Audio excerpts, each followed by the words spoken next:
الدین الخالص. الحمد لله نحمده ونستعينه ونستغفره ونعوذ بالله من شرور أنفسنا ومن سيئات أعمالنا من يهده الله فلا مضل له ومن يضلل فلا هادي له وأشهد أن لا إله إلا الله وحده لا شريك له وأشهد أن محمدا عبده ورسوله يا أيها الذين آمنوا اتقوا الله حق تقاته ولا تموتن إلا وأنتم مسلمون يا أيها الناس اتقوا ربكم الذي خلقكم من نفس واحدة وخلق منها زوجها وبث منهما رجالا كثيرا ونساء واتقوا الله الذي تساءلون به والأرحام إن الله كان عليكم رقيبا يا أيها الذين آمنوا اتقوا الله وقولوا قولا سديدا يصلح لكم أعمالكم ويغفر لكم ذنوبكم ومن يطع الله ورسوله فقد فاز فوزا عظيما أما بعد فإن خير الحديث كتاب الله وخير الهدي هدي محمد صلى الله عليه وسلم وشر الأمور محدثاتها وكل محدثة بدعة وكل بدعة ضلالة وكل ضلالة في النار.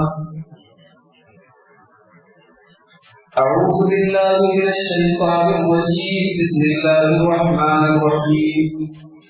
ولتكملوا العدة ولتكبروا الله على ما هداكم ولعلكم تشكرون.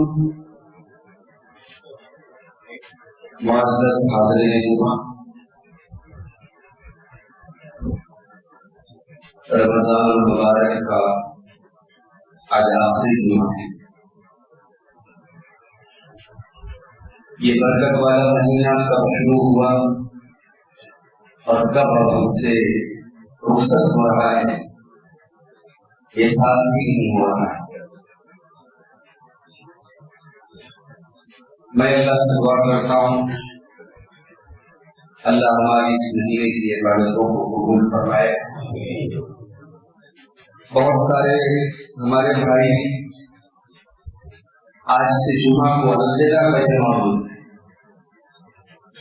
میں آپ کو بتا دینا چاہتا ہوں کہ الوداع کے نام سے کوئی چیز ہماری شریعت میں نہیں، اور ہمیں یہ دعا کرنی چاہیے کہ اللہ تعالیٰ پھر سے ہماری زندگی میں ہم کو باحیات رکھے اور پھر ہمیں رمضان ملتا رہے.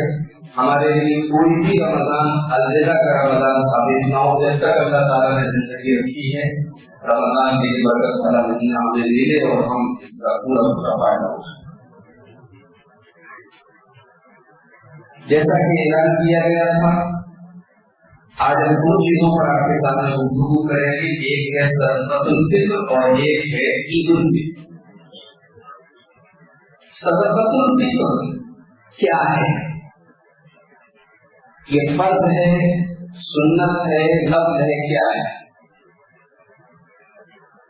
اس کو سمجھنے کے لیے ایک حدیث اپنے سامنے رکھیے. ابو داؤد کتاب الزکات کی روایت ہے. حضرت عبداللہ بن عباس رضی اللہ تعالیٰ عنہ کہتے ہیں فرض رسول اللہ صلی اللہ علیہ وسلم زکات الفطر. اللہ کے رسول صلی اللہ علیہ وسلم نے صدقہ فطر کو فرض قرار دیا ہے. تو فرض للصائم من اللغو والرفث، روزے کی حالت میں روزے دار سے جو غلطیاں ہوئی ہیں، جو لغو کام ہوئے ہیں، جو بےہودہ کام ہوئے ہیں، ان بےہودہ چیزوں سے روزے دار کو پاک کرنے کے لیے وَطُعْمَةً لِلْمَسَاكِينِ اور مسکینوں کو کھانا کھلانے کے لیے. فَمَنْ أَدَّاهَا قَبْلَ الصَّلَاةِ، تو جو صدقہ فطر کو عید کی نماز کے پہلے ادا کرے، وَهِيَ زَكَاةٌ مَقْبُولَةٌ، تو اس کا صدقہ فطر اللہ تعالیٰ کے یہاں قبول ہوگا. ومن اداها بعدها، اور جو صدقہ فطر کو عید کی نماز کے بعد ادا کرے تو اللہ کے رسول صلی اللہ علیہ وسلم فرماتے ہیں فَهِيَ الصَّدَقَةُ مِنَ الصَّدَقَاتِ، وہ ایک عام صدقہ. اس حدیث سے تین باتیں پڑھوں. پہلی بات تو یہ ثابت ہوئی کہ صدقہ فطر فرض ہے، کمپلسری ہے، واجب ہے، ضروری ہے. دوسری چیز یہ ثابت ہوئی کہ صدقہ فطر کا مقصد کیا ہے، اس کی حکمت کیا ہے. مقصد یہ ہے کہ روزے کی حالت میں ہم نے کھانے سے اپنے آپ کو بچا لیا، پانی سے بچا لیا، بیوی سے ملے نہیں، لیکن زبان پر ہو سکتا ہے کبھی کنٹرول ہو گیا، ہو سکتا ہے نظروں سے کبھی کوئی غلط چیز دیکھ لیا، ہو سکتا ہے کہ روزے کی حالت میں کوئی ایسی بات زبان سے نکال دی جو نہیں نکالنا تھا. تو ہمارے روزے کی ان چھوٹی چھوٹی غلطیوں اور کوتاہیوں کو اللہ تبارک و تعالیٰ سکتا ہے. ایک مقصد تو بھی، اور دوسرا مقصد یہ ہے کہ عید ہمارا سب سے بڑا تہوار ہے. اللہ تعالیٰ نے بڑے نوازا ہے، ہم اچھے کپڑے پہن رہے، ہمارے بچے اچھے کپڑے پہن رہے، ہم اچھی چیزیں کھا رہے، اور ہمارے معاشرے میں جو غریب لوگ ہیں، جو ضرورت مند ہیں، جو محتاج ہیں، وہ بیچارے عید کے دن لوگوں کے در پر جا کے بھیک مانگے. ان کے بچوں کو کوئی کپڑا دینے والا نہ ہو، ان کو کوئی کھانا دینے والا نہ ہو. یہ اسلام جو ہمدردی اور بھائی چارہ سکھاتا ہے اس کے خلاف ہے یہ بات. اس لیے کہا گیا کہ صدقہ فطر ادا کرو تاکہ وہ غریب بھی تمہارے ساتھ عید کی خوشیوں میں شریک ہو، ان کے بچوں کے چہرے پر بھی مسکراہٹ آئے، ان کے گھر میں بھی نئے کپڑے آئے، ان کے گھر میں بھی اچھے کھانے بنے. یہ مقصد ہے. اور تیسری بات یہ پروف ہوئی کہ صدقہ فطر کو عید کی نماز کے پہلے دینا ہے، بعد میں دیں گے تو نہیں ادا ہوگا، عام صدقہ مانا جائے گا، صدقہ فطر ادا نہیں. اب ایک سوال یہ پیدا ہوتا ہے کہ کتنا دینا ہے اور کس کو دینا ہے، کس کی طرف سے دینا ہے. اس کا جواب بخاری اور مسلم کی ایک حدیث میں ملتا ہے. حضرت عبداللہ بن عمر رضی اللہ عنہ کہتے ہیں فرض رسول اللہ صلی اللہ علیہ وسلم زکات الفطر، اللہ کے نبی صلی اللہ علیہ وسلم نے فطر کو فرض قرار دیا ہے. علی کل نفس من المسلمین، ہر مسلمان کے اوپر فرض قرار دیا ہے. حر او عبد، چاہے وہ آزاد ہو یا غلام ہو، ذکر او انثی، مرد ہو یا عورت ہو، صغیر او کبیر، چھوٹا ہو یا بڑا ہو، ہر مسلمان کے اوپر زکات الفطر فرض قرار دیا ہے اللہ کے پیارے نبی نے. ساعًا من شعیر، ساعًا من تمر او ساعًا من شعیر، اللہ کے نبی نے ایک سا کھجور یا ایک سا جو دینے کا حکم دیا ہے. چونکہ اس وقت کی خوراک میں زیادہ تر کھجور کھاتے تھے لوگ، اور روٹی عام طور سے جو نہیں کھاتے، تو ان دونوں چیزوں کا ذکر اس حدیث میں کیا گیا. اور دوسری حدیثوں میں پنیر کا ذکر ہے، اور ایک حدیث میں کشمش کا ذکر. یہ تمام چیزیں لوگ کھاتے تھے اس زمانے میں.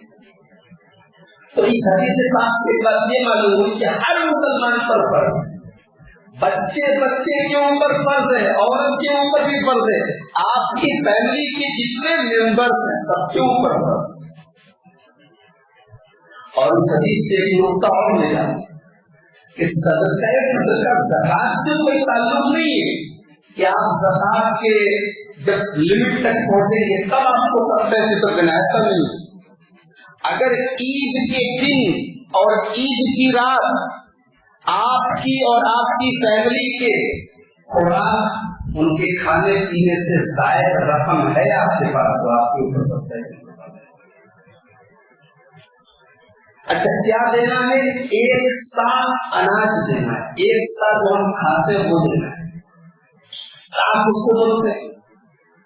ساگ جو ہوتا ہے یہ عرب کے اندر ایک پیمانہ ہوتا تھا، ناپنے والا، تولنے والا نہیں، ناپنے والا. جیسے ہمارے یہاں لیٹر وغیرہ چلتا ہے، تو عرب میں اس طریقے کی چیزوں کو بھی